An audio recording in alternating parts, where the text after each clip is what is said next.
So here I am in my sewing room. Wait, Stella. Oh, yeah, George, I'm happy. Come up here in the spot. This is your good puppy. Okay. Well, what are we doing today? I have this quilt that I made my oldest son, gosh, how many years ago? He's 21, so it's probably over 10 years old.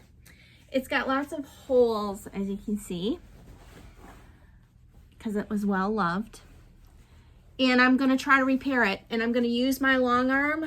I'm gonna experiment on it because I have a customer that actually wants me to do some stuff on her quilt, so I'm gonna experiment on my child, as we all do. Experiment on our children. Sorry, Daniel. Stella, you ready? Should we try it? Are you ready? Should we try it? Okay. I'll let you know how it goes.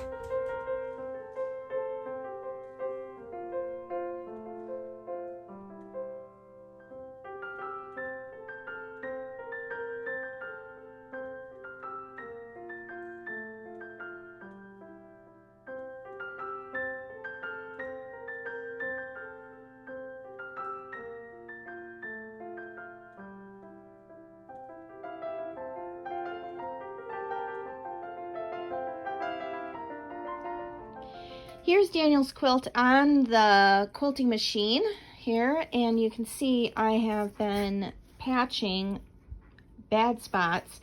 I ended up having to extend the quilt by putting extra piece of fabric here so that I could quilt all the way to the edge. Here's the old binding you can see here, and here is an example of how badly this quilt is. Well, good, I should say it's been loved so much.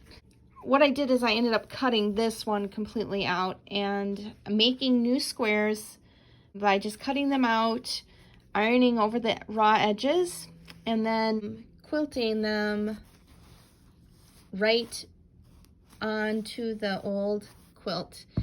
And then I cut off all of the old ties.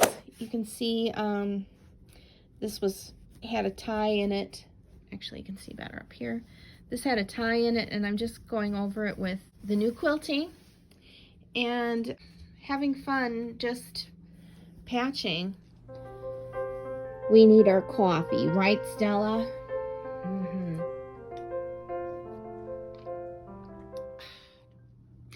Here's the bucket of blues that I'm using to patch. I save all of my scraps in these bins, and I just label them with color. Here's the blues. And all of these fabrics have been washed. I don't want to put unwashed fabric on this quilt because then when it does wash, it could shrink it or stretch it funny. So you want to make sure when you're patching that you're using all pre-washed fabrics. That will keep it from stretching in goofy ways.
So what did I learn?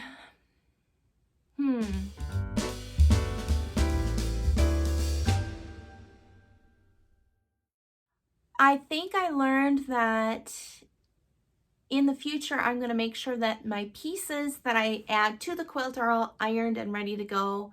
I also really want to get a spoon foot for my Gammill so that I don't run into the bumps of going over the edges as they're connecting.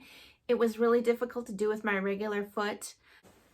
I learned that I don't need to go buy fabric. We probably all have so much fabric sitting around. Let's use what we have and stop buying new all the time. These poor lonely fabrics want to be used and loved. So let's add them and make these quilts all scrappy and pretty. I just want to say thanks for watching my video. And remember, don't worry about making mistakes. Just keep sewing because you can artfully sew. Bye-bye.